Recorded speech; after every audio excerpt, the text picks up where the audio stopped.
রাজ্যসভার প্রার্থী সুখেন্দু শেখর রায়, সুস্মিতা দেব, প্রকাশ চেক বড়াইক বাংলার ৩ আসন থেকে বিজেপি প্রার্থী। ৩ জনের নাম ঘোষণা কেন্দ্রীয় নেতৃত্বে। আজই বিজেপিতে সুখেন্দু শেখর রায়, সুস্মিতা দেব, প্রকাশ চেক বড়াইক। রাজ্যসভায় বিজেপির ৩ প্রার্থীর জয় নিশ্চিত। বিজেপিতে সুখেন্দু শেখর রায়, বিজেপিতে সুস্মিতা দেব, বিজেপিতে প্রকাশ চেক বড়াইক। বাংলার ৩ আসন থেকে বিজেপি প্রার্থী, রাজ্যসভার প্রার্থী ৩ জনেরই নাম ঘোষণা কেন্দ্রীয় নেতৃত্বে। সহকর্মী কৌশিক দাশগুপ্তর সাথে কথা বলবো, একবার জানার চেষ্টা করব ঠিক কি ফর্মুলায় নির্বাচিত রাজ্যসভার সাংসদ।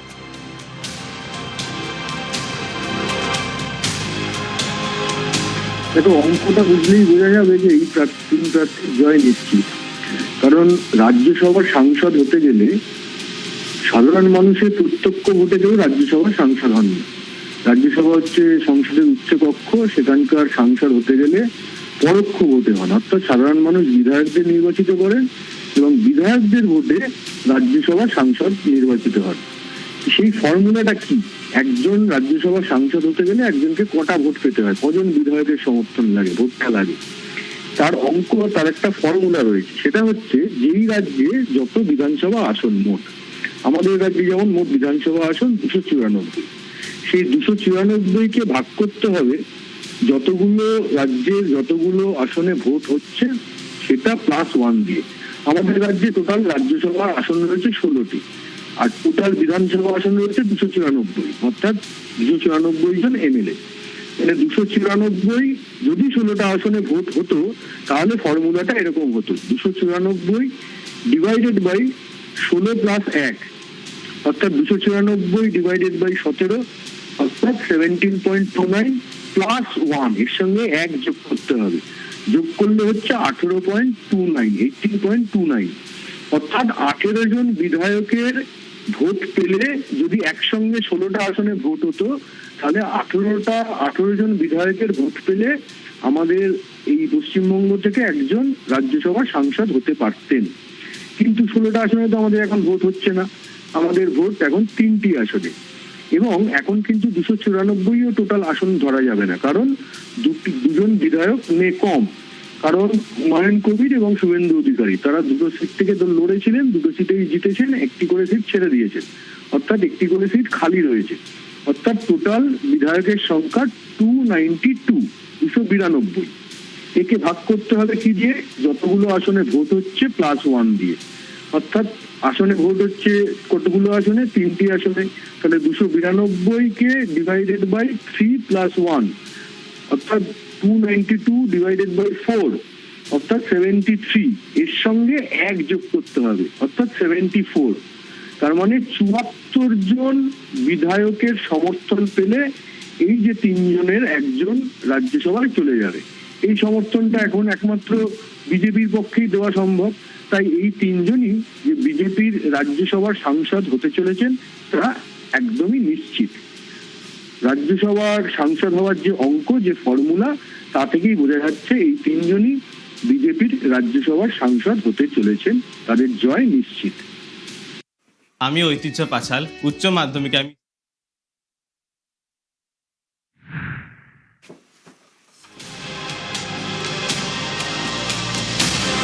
তৃণমূলে এক্সিট পোল। বিজেপিতে সুখেন্দু শেখর রায়, বিজেপিতে সুস্মিতা দেব, প্রকাশ চেক বড়াইক। সল্টলেকে বিজেপি দফতরে যোগদান। তৃণমূলের 3 প্রাক্তন সাংসদ বিজেপিতে। টিএমসির রাজ্যসভার 3 প্রাক্তন সাংসদ এবার বিজেপিতে। 3 জনেরই জুনের রাজ্যসভার সাংসদ পদ থেকে ইস্তফা।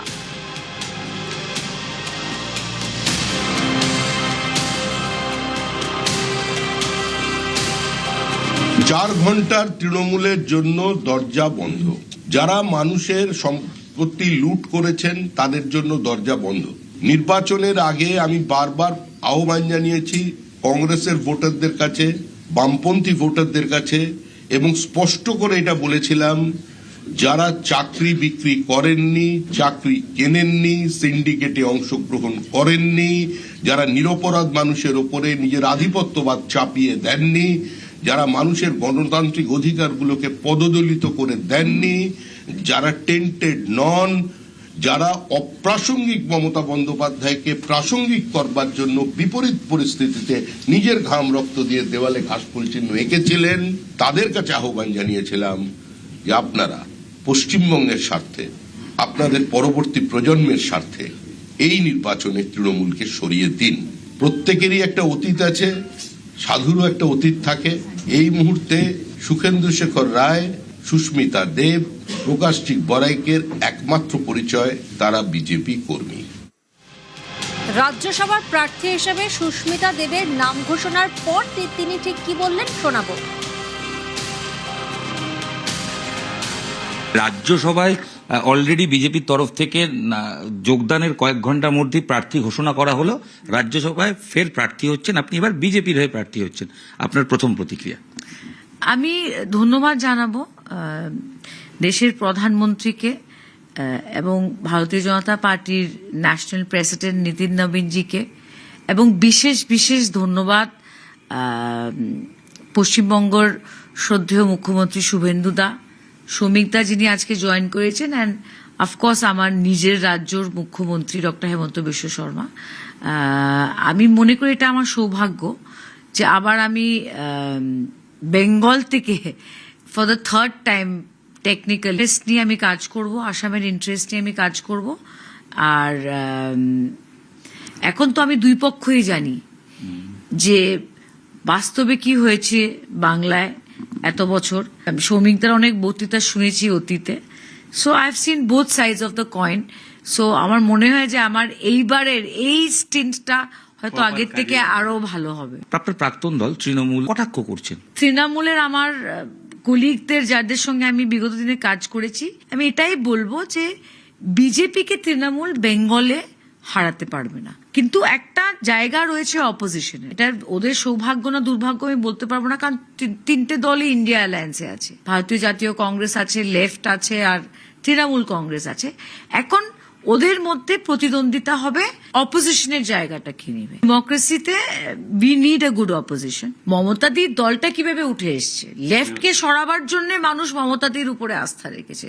She was A movement. এখন ওনার আশেপাশে যারা আছেন ওরা হলো টুইটার আর ফেসবুক। রাজ্যসভার টিকিট পাওয়ার পর নিউজ 18 বাংলায় এক্সক্লুসিভ সাক্ষাৎকার দিলেন সুস্মিতা দেব। ক্যামেরা খোকন দাসের সাথে ইরন রায় বর্মন, নিউজ 18 বাংলা। বিজেপিতে সুখেন্দুরা, নিন্দায় তৃণমূল।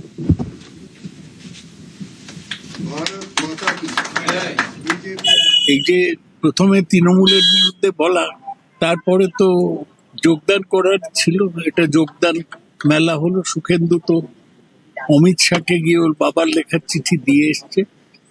এদের কোনো নীতি নেই। সুখেন্দু 17 বছর বিনা পরিশ্রমে বিনা নির্বাচন জিতে রাজ্যসভার সদস্য ছিলেন, সেটা যাতে আরো 3 বছর থাকতে পারে তার ব্যবস্থা করবে।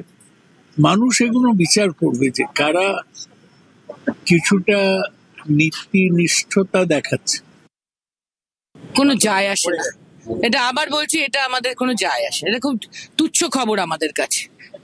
আমাদের দলের মূল ভিত্তি হচ্ছেন মানুষ আর মমতা বন্দ্যোপাধ্যায়। মানুষ মমতা ব্যানার্জির ওপর ভরসা করে আমাদের ভোট দিয়ে এমপি এমএলএ ইত্যাদি প্রভৃতি করেছে। যারা সেইটা ভুলে গিয়ে যা কিছু অন্যথা করবে, আবারও বলছি, সেক্ষেত্রেও মানুষ এবং মমতাই আমাদের দলের ক্ষেত্রে শেষ কথা বলবেন, কোনো এলি তেলি নয়। ভিন্ন মত হলেও সম্পর্ক থাকবে, 3 প্রাক্তন সাংসদ নিয়ে মন্তব্য ঋতব্রত।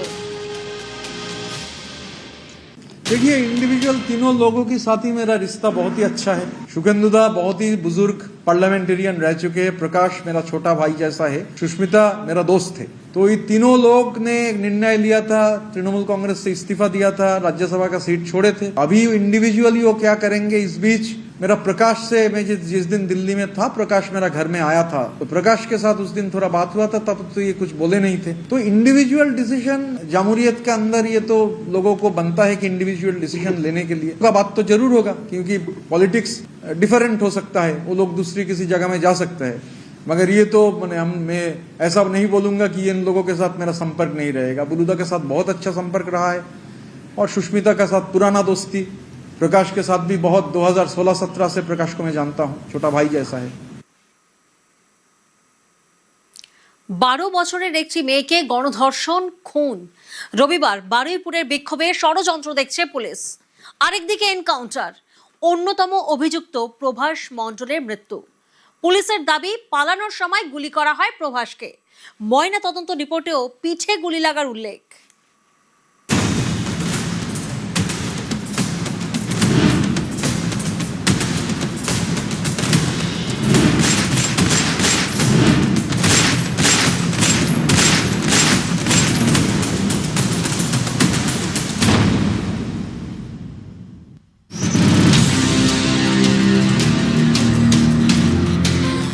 বারুইপুরে এনকাউন্টার, 12 বছরের একটি মেয়েকে গণধর্ষণ খুনের ঘটনায় অন্যতম অভিযুক্ত প্রভাস মণ্ডলের মৃত্যু। পুলিশের দাবি, ঘটনার পুনর্নির্মাণের জন্য মঙ্গলবার গভীর রাতে প্রভাসকে ঘটনাস্থলে নিয়ে যাওয়া হয়েছিল। সেখানে সিট সদস্য রনি সরকারের আগ্নেয়াস্ত্র ছিনিয়ে নেয় প্রভাস। পুলিশকে লক্ষ্য করে গুলি চালায়, পালানোর চেষ্টা করে। পুলিশের দাবি, তখনই আত্মরক্ষার্থে বাধ্য হয়ে গুলি চালায় এক পুলিশ কর্মী।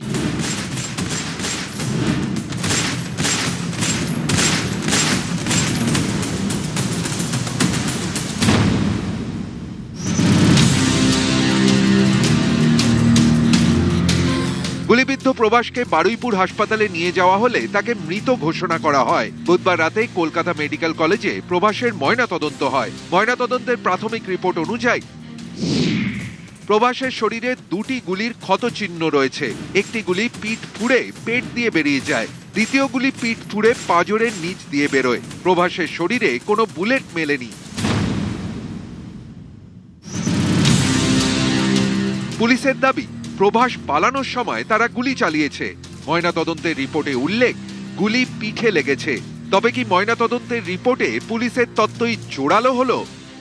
বারুইপুরের এনকাউন্টারে মৃত প্রভাস মণ্ডল, সে কি পুলিশের থেকে পালাতে গিয়েই গুলিবিদ্ধ হয়েছিল? সেই তত্ত্বই জোরালো হচ্ছে। নজিরবিহীনভাবে রাজ্যে প্রথম হওয়া ময়নাতদন্তের আগে যে এক্স-রে রিপোর্ট, যে তার 2টো জায়গায় ক্ষতচিহ্ন রয়েছে শরীরে, এবং 2 ক্ষতচিহ্ন, একটা পিঠের পেছনে উপর দিক থেকে গুলি লেগে পিঠ ফুঁড়ে বুকের পাঁজরের তলা দিয়ে বেরিয়েছে, আর আরেকটি গুলি পিঠের নিচের দিক দিয়ে ঢুকে সেটা নাভির পাশ দিয়ে বেরিয়েছে। 12 বছরের একটি মেয়েকে গণধর্ষণ, খুন। রবিবার দেহ উদ্ধারের পর দফায় দফায় উত্তপ্ত হয় বারুইপুর। শান্তিপূর্ণ বিক্ষোভ কয়েক ঘন্টার মধ্যে তাণ্ডবের চেহারা নেয়। পুলিশের গাড়িতে ভাঙচুর, রাস্তায় আগুন, একাধিক জায়গায় অবরোধ। পিটিয়ে মারা হয় ইন্দ্রজিৎ তাঁতি নামে এক যুবককে। এই অশান্তির ঘটনায় চক্রান্তের অভিযোগ তুলেছে রাজ্য সরকার। মব লিঞ্চিং করে যাকে পিটিয়ে মারা হয়েছে ইন্দ্রজিৎ মণ্ডল, উনিও ইনোসেন্ট। যত পুলিশের গাড়ি ভেঙেছেন, রেল লাইন উপড়েছেন, প্রায় অ্যাপ্রক্স 200 আইডেন্টিফাইড হয়েছে, প্রত্যেককে অ্যারেস্ট করা। কেউ ক্ষমতা থেকে গেছেন, কেউ শূন্য থেকে 1 হয়েছে, এবং radical force, anti national force যারা উস্কানি দিয়েছে, কারোর ইন্ধনে পলিটিক্যাল বায়াসনেস নিয়ে ওদেরও কিন্তু ছাড়া হবে না, তারাও ভুগবে, এটুকু আমি বলে দিই। পুলিশের তরফ থেকে 200 জনেরও বেশি আন্দোলনকারী বা যারা সেখানে ঘটনার সময় ছিল তাকে চিহ্নিত করা হয়েছে। এখনো পর্যন্ত 32 জনকে গ্রেফতার করা হয়েছে। কিন্তু প্রশ্ন উঠছে এটাই যে এই যে গোটা ঘটনা ঘটলো, একেবারে রণক্ষেত্র হয়ে উঠলো সূর্যপুর, তার পেছনে একটা বৃহত্তর ষড়যন্ত্র ছিল। এবং এই ঘটনা পরিকল্পনা করেই, কারণ যে সমস্ত তথ্য সামনে আসছে এবং স্থানীয়দের একাংশ যেটা দাবি করছে যে যারা সেদিন দেখেছেন, ঠিক 10টা থেকে 3টে পর্যন্ত এই রণক্ষেত্র চেহারা হয়ে ওঠে সূর্যপুর, এবং সেখানে পরিকল্পনা করেই কি এই ধরনের একটা পরিস্থিতি ঘটানো হলো।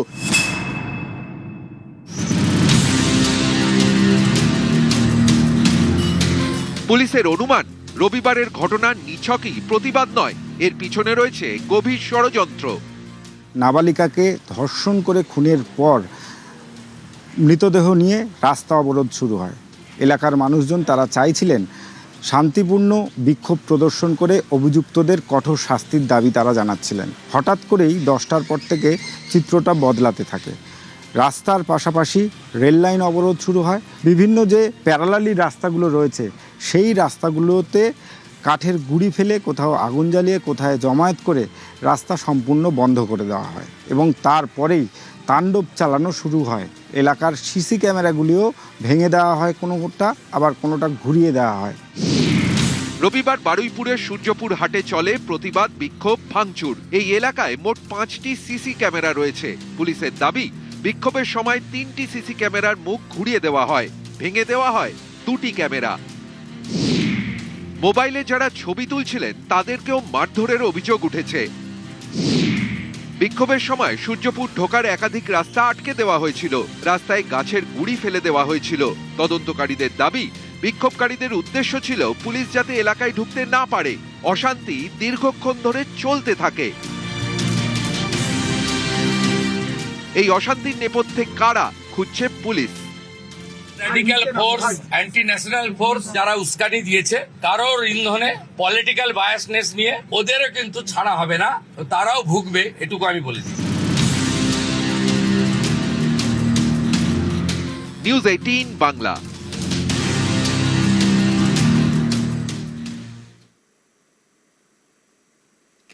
সীমান্ত সুরক্ষায় স্বরাষ্ট্র মন্ত্রকের বৈঠক। শাহের বৈঠকে পশ্চিমবঙ্গের মুখ্য সচিব। সীমান্ত লাগোয়া জেলার এসপিদের কনফারেন্সে অমিত শাহ। মৈত্রীর প্রতিনিধি আমাদের সঙ্গে রয়েছেন, জানবো বিস্তারিত। মৈত্রী, দেখো, আজকে সীমান্ত লাগোয়া স্থল সীমান্ত লাগোয়া যে 19টি বর্ডার ডিস্ট্রিক্ট রয়েছে, সেই ডিস্ট্রিক্টের এসপিদের সঙ্গে আজকে বৈঠকে বসেছিল কেন্দ্রীয় স্বরাষ্ট্র মন্ত্রকের শীর্ষকর্তারা, এবং সেই বৈঠকে পৌরোহিত্য করেন কেন্দ্রীয় স্বরাষ্ট্রমন্ত্রী অমিত শাহ। এই বৈঠকে মূলত সীমান্ত সুরক্ষা এবং তার পাশাপাশি অনুপ্রবেশ, এই বিষয়গুলো নিয়ে মূলত আলোচনা, এবং কোন জায়গায় দাঁড়িয়ে রয়েছে বাংলাদেশ সীমান্ত, নেপাল সীমান্ত এবং পাকিস্তান সীমান্তবর্তী যে সমস্ত জেলাগুলি রয়েছে তাদের ওপর একটু বেশি জোর দেওয়া হয়। সীমান্ত সুরক্ষা মেনটেন করার জন্য সীমান্তবর্তী যে জেলাগুলি রয়েছে তাদের ভূমিকা অত্যন্ত গুরুত্বপূর্ণ, সেটা আবারও আজকে মনে করিয়ে দেন কেন্দ্রীয় স্বরাষ্ট্রমন্ত্রী অমিত শাহ। এবং সেক্ষেত্রে দাঁড়িয়ে শুধুমাত্র যে সীমান্তকে রক্ষা করা তাই না, তার পাশাপাশি বেশ কিছু সীমান্ত এলাকা এরকম রয়েছে, সেই ডিস্ট্রিক্ট রয়েছে যেগুলো অত্যন্ত ভালনারেবল স্মাগলিং এর ক্ষেত্রেও, সেটা অস্ত্রই হোক বা ড্রাগ স্মাগলিং এ হোক, সেই সব ক্ষেত্রেও নজরদারি বাড়ানো সহ অন্যান্য পদক্ষেপের বিষয়েও কিন্তু আজকে কেন্দ্রীয় স্বরাষ্ট্রমন্ত্রী তিনি বেশ কিছু নির্দেশ দিয়েছেন। এই 119টি জেলার যে সমস্ত এসপিরা উপস্থিত ছিলেন তাদেরকে এই জেলার এসপিদের পাশাপাশি ডিজিপিরাও কিন্তু উপস্থিত ছিলেন, সংশ্লিষ্ট রাজ্যের ডিজিপিরাও উপস্থিত ছিলেন আজকের এই বৈঠকে। একেবারেই মৈত্রীর সঙ্গে থাকো। অনুপ্রবেশের বিরুদ্ধে জিরো টলারেন্স, বিজেপি ক্ষমতায় এসেই অনুপ্রবেশের বিরুদ্ধে অ্যাকশন। 1 জুলাই মুখ্যমন্ত্রী শুভেন্দু অধিকারী তিনি জানান, পশ্চিমবঙ্গের সীমান্ত সুরক্ষায় ইতিমধ্যে বিএসএফ কে জমি দেওয়া হয়েছে এবং কমপক্ষে 1,500 বাংলাদেশি হোল্ডিং সেন্টারে। মৈত্রী, দেখো, অনুপ্রবেশের ক্ষেত্রে একেবারেই যে জিরো টলারেন্স নীতি নেওয়া হচ্ছে আজকে, সেই বিষয়টিও কিন্তু বৈঠকে একেবারে ব্যর্থহীন ভাষায় স্পষ্ট করে দেওয়া হয়। সমস্ত সীমান্ত লাগোয়া যে জেলার এসপিরা রয়েছেন এবং যারা প্রশাসনিক কর্তারা উপস্থিত ছিলেন তাদেরকে, যেমনটা রাজ্যের মুখ্যমন্ত্রী শুভেন্দু অধিকারী তিনিও 1 জুলাই জানিয়েছেন যে অন্ততপক্ষে 1,500 হোল্ডিং সেন্টারে 1,500 যারা অনুপ্রবেশকারীরা রয়েছে তাদেরকে রাখা হয়েছে এবং 10,000-এরও বেশি অনুপ্রবেশকারীকে তাদেরকে ফেরত পাঠানো হয়েছে। এই বিষয়টার উপরেও কিন্তু জোর দেওয়া হয়েছে, এবং বিশেষত যেটা আমরা জানতে পারছি যে অন্যান্য রাজ্যে যখন এসআইআর শুরু হয়েছে তার সঙ্গে সঙ্গেই কিন্তু বাংলা থেকেও এই অনুপ্রবেশকারীরা তারা বাংলার বিভিন্ন বর্ডার দিয়ে ফিরে যাওয়ার জন্য এসে জমা হচ্ছেন। অনেকেই নিজেরাও এসে নিজেদের পরিচয় দিচ্ছেন। ফলে সেই জায়গায় দাঁড়িয়ে একেবারে অতন্দ্র নজরদারি এবং জিরো টলারেন্স নীতি রাখা হবে, সেটাই কিন্তু আজকে ফের স্বরাষ্ট্র মন্ত্রকের তরফ থেকেও মনে করিয়ে দেওয়া হয়েছে। একেবারেই পশ্চিমবঙ্গের সীমান্ত সুরক্ষায় ইতিমধ্যে বিএসএফ কে জমি, 1 জুলাই জানান মুখ্যমন্ত্রী শুভেন্দু অধিকারী। প্রথম ধাপে আমরা অনেকগুলো কাজ করেছি এই 45-50 দিনে। বিএসএফ কে জমি হস্তান্তর করা, দ্বিতীয় হচ্ছে 12টি জায়গায় হোল্ডিং স্টেশন তৈরি করা, এবং প্রায় 5-10 হাজারের কাছাকাছি মানুষকে আমরা ডিপোর্ট করতে পেরেছি যারা অবৈধ অনুপ্রবেশকারী। এখনও 1,000-1,500 মানুষ আমাদের বিভিন্ন হোল্ডিং স্টেশনে রয়েছে। বর্ডারের থানাগুলি বিএসএফ এর সঙ্গে যৌথভাবে সম্পর্ক রেখে তারা যারা অবৈধ অনুপ্রবেশকারী বা ভারতীয় নয় তাদেরকে হোল্ডিং স্টেশনে আনছে এবং তাদেরকে কথা বলে প্রোটোকল মেনে, পররাষ্ট্র নীতি যা তার যে গাইডলাইন আছে মেনে থ্রু বিএসএফ হ্যান্ডওভারও হচ্ছে।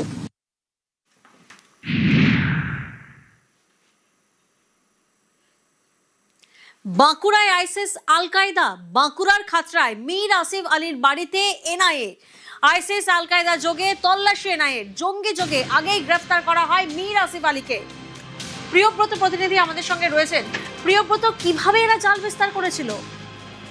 দেখো, মূলত যে সমাজ মাধ্যম সেখানে কিন্তু এই মীর আসিফ আলী বিভিন্ন যে মডিউল রয়েছে জঙ্গি সংগঠনের, সেই সব সংগঠনের সঙ্গে কিন্তু যোগাযোগ রাখতে এমনটাই কিন্তু অভিযোগ রয়েছে। যেখানে তেলেঙ্গানা এসটিএফ প্রথম এই মীর আসিফ আলীকে গ্রেপ্তার করেছে তখন কিন্তু 25শে মার্চ ঘটনা হয়। যখন এই মানে এসটিএফ তেলেঙ্গানার হাতে 3 জঙ্গি অ্যারেস্ট হয়েছিল এবং তারপরই কিন্তু এই মীর আসিফ আলীর সঙ্গে যোগ সূত্র তারা দেখতে পায় এবং তখনই কিন্তু খাতড়ার খড়বনের যে গ্রাম সেখান থেকে তাকে উদ্ধার করে তাকে অ্যারেস্ট করে নিয়ে যাওয়া হয় এবং পরবর্তীকালে এই ঘটনা তেলেঙ্গানা এসটিএফ থেকে পরে সেটা এনআইএ এর কাছে হয় এবং খড়তার যে খড়বন এলাকা সেখানে কিন্তু গতকাল রাত্রে তাদের 5 সদস্যের একটি দল এসেছিল এবং তারা জিজ্ঞাসাবাদ করে, হানা দেয়, বিভিন্ন জামাইপত্র খুঁজে বার করে তাদের বাড়িতে তল্লাশি চালানো হয় এবং যেটা মনে করা হচ্ছে যে মীর আসিফ আলী তিনি খড়বন এলাকায় থাকতেন। পরবর্তীকালে উচ্চ মাধ্যমিক পাশ করার পর তিনি বিভিন্ন যে ব্যবসা সেখানে কিন্তু তিনি উন্নতি লাভ করেননি। পরে স্থানীয় কয়েকজন সঙ্গে পরিবারের সঙ্গে তিনি চলে যান ভিন রাজ্যে কাজ করতে, কিন্তু তারা যে পরিবারের লোকজন তারা জানতেন যে তিনি দিল্লিতে আছেন। কিন্তু পরবর্তীকালে যখন তেলেঙ্গানা পুলিশ তাদেরকে গ্রেফতার করে এবং তারা বাড়িতে এসে পরে ছানবিন করে জিজ্ঞাসাবাদ করে তখন বোঝা যায় যে তিনি কিন্তু দিল্লির যাননি, অন্য কোথাও ছিলেন। এই ঘটনাই প্রমাণ হচ্ছে যে পরিবারের সঙ্গে তার যোগাযোগ ছিল না, তিনি সমাজ মাধ্যমে জঙ্গি সংগঠনের সঙ্গে যুক্ত ছিলেন। এটাতে প্রমাণ হচ্ছে যে তার কোনো একটা যোগ রয়েছে এবং সেই ঘটনা তদন্তেই এনআইএ বাঁকুড়ার খড়বন এলাকায় এসেছিলেন। আমরা প্রথমে খবর পাইনি যে এটা এনআইএ টিম। আমরা দেখলাম যে এখন পেরিয়ে যাচ্ছিলাম, পেরিয়ে যেতে যেতে দেখলাম যে এখানে প্রচুর পুলিশ ফোর্স, এমনকি বাইরের থেকেও দেখলাম অনেক ফোর্স আছে, আমাদের এখানে থানা থেকেও অনেক ফোর্স আছে। এমনকি আমরা জানতে চাইলাম ব্যাপারটা, কিন্তু আমাদেরকে সেখানে কোনো রকম ভাবে এন্ট্রি দেওয়া হয়নি। আগের বছর একটা ঘটনা ঘটেছিল, সেই একটি ছেলে নাকি বাইরে অন্ধ্রপ্রদেশে কাজ করতো, সেই ছেলেটির ঘটনার জন্য সে ধরা পড়ে এবং সেই তদন্তের জন্য নাকি তারা এসেছিল। পরে আমরা এখানে লোকের মুখে শুনলাম এনআইএ টিম এসেছিল। জঙ্গি যোগের তদন্তে বাঁকুড়ার খাতড়ায় এনআইএ, বিদেশ থেকে ভারতের যুব সমাজকে টার্গেট, দেশের 20টি জায়গায় তল্লাশি এনআইএর। বাঁকুড়ার খাতড়ায় মীর আসিফ আলীর বাড়িতে এনআইএ। অমিত প্রতিনিধি আমাদের সঙ্গে রয়েছেন। অমিত, এরা কোন উদ্দেশ্যে কাদের টার্গেট করতো? তো তোমাকে জানিয়ে রাখবো, বিদেশের মাটিতে বসে আইসিস এবং আল কায়দা মডিউলের যারা জঙ্গি সংগঠনের সঙ্গে যুক্ত বা মডিউলের যারা সদস্য, তারা মূলত ভারতবর্ষের যুব সম্প্রদায়কে টার্গেট করতেন এবং তাদেরকে অনলাইন বা সোশ্যাল প্ল্যাটফর্মে তাদেরকে মোটিভেট করা, জঙ্গি সংগঠনের কাজে তাদেরকে নিযুক্ত করা, এই পদ্ধতিতে সংগঠনের সদস্য বাড়ানোর কাজ তারা শুরু করেছিলেন। এবং তোমাকে জানিয়ে রাখবো যে বিজয়ওয়াড়াতে ফার্স্ট কমপ্লেন হয়। বিজয়ওয়াড়া যে কমপ্লেন, সেই কমপ্লেনের ভিত্তিতে পরবর্তী সময় এনআইএ তদন্ত নেয়। গতকাল আমাদের বাঁকুড়া খাতড়া ছাড়াও দেশের প্রায় 20টি জায়গাতে তল্লাশি অভিযান চালানো হয় এনআইএর তরফে এবং এনআইএ যেটা দাবি করছে তার বিভিন্ন ডিজিটাল এভিডেন্স তারা ইতিমধ্যেই বাজেয়াপ্ত করেছে। সেখান থেকে বিদেশের মাটিতে বসে যুব সম্প্রদায়কে টার্গেট করে বা তাদেরকে মোটিভেট করার জন্য যে সমস্ত জেহাদি সংক্রান্ত বিভিন্ন নথি তাদেরকে পাঠানো, এই সমস্ত কিন্তু বাজেয়াপ্ত করা হয়েছে। ধন্যবাদ অমিত।